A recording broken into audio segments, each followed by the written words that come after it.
Hallelujah. इस बहन का नाम रुखसाना रज़ाक है और ये पेंसरा से आई हैं और ये अपनी गवाही कुछ इस तरह से बताती हैं। ये बताती हैं कि आज से 1.5 माह पहले एक औरत इनके पास आई थी और उसने आकर इनको बताया कि उसकी टांगों में शदीद दर्द रहती है और उसने बताया कि वो दर्द मुसलसल रहती है और बहुत सारी दवाइयाँ खाई हैं लेकिन आराम नहीं आ रहा। और ये बहन बताती हैं कि इनके पास दुआ वाला शिफाया तेल था। इन्होंने वो तेल लिया और कहा कि बहन ये तेल लगाओ और खुदा आपको शिफा देगा। उन्होंने तेल लिया और वो तेल लेकर चली गई और ये बताती हैं कि 2 दिन बाद वो बहन आई हैं और उन्होंने आकर बताया कि उसकी सारी दर्द जो है वो मुकम्मल तौर पर ख़त्म हो गई है।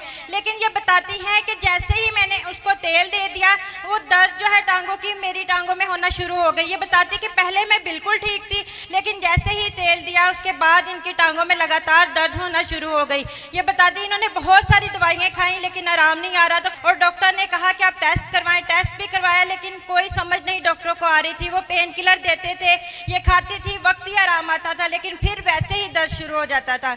और ये बताती हैं कि पिछले संडे जब ये चर्च आई हैं तब भी इनकी टांगों में दर्द था और जब इन्होंने दुआ करवाई, दुआ करवाने के बाद इनको बदरूहों का अटैक हुआ, बदरूहें हाजिर हुई और ये बताती कि दुआ के बाद इन्होंने महसूस किया कि ये सुकून में है, इनकी दर्द जो है वो मुकम्मल तौर पर ख़त्म हो गई है। फिर इनको पता चला कि वो दर्द जो था वो बदरूहों की वजह से था जिसकी वजह से ये हर वक्त तकलीफ में रहती थी और दुआ कराने के बाद अब ये बहन मुकम्मल तौर पर आज़ाद है। Hallelujah hallelujah. पिछले संडे बदरू हाजिर हुई ताड़े दुआ होनी शुरू हुई तो मैं दुआ करवाई तो मैनू इन्नी दर्द होवे कि जिवें कोई मेरियां लत्तां ते डंडे नहीं मारदा हैगा, इस तरह होण डिया सी मैनू। ते खुदा दा शुक्र मैं पिछले संडे ही ना शिफा पा गई हाँ, कोई दर्द नहीं है मैनू 8 दिन हो गए ने। हालेलुया। एक बात को समझो सारे, बड़े सारे लोग हैं वो पास्टर नहीं है लेकिन वो लोगों पर दुआ करते हैं बाकायदा। अभी ये गवाही आपके सामने है, इनके पास तेल था, दुआ किया हुआ तेल किसी ने दिया, इनके पास था वो, और इन्होंने वो तेल किसी और को दिया कि आप भी लगाएं, आप शिफा पा जाएंगे। वो बंदा तो वाकई शिफा पा गया लेकिन उस बदरू ने अटैक इन पर किया। बाकायदा पिछले संडे बदरू हाजिर हुई इनमें और वो बदरू हाजिर होकर निकली। जो बीमारी उनको थी, जैसे इन्होंने तेल दिया वो बीमारी इनकी ज़िंदगी में आ गई और उसके अंदर जो बदरू थी समझ लें वही इनके अंदर हाजिर हुई है।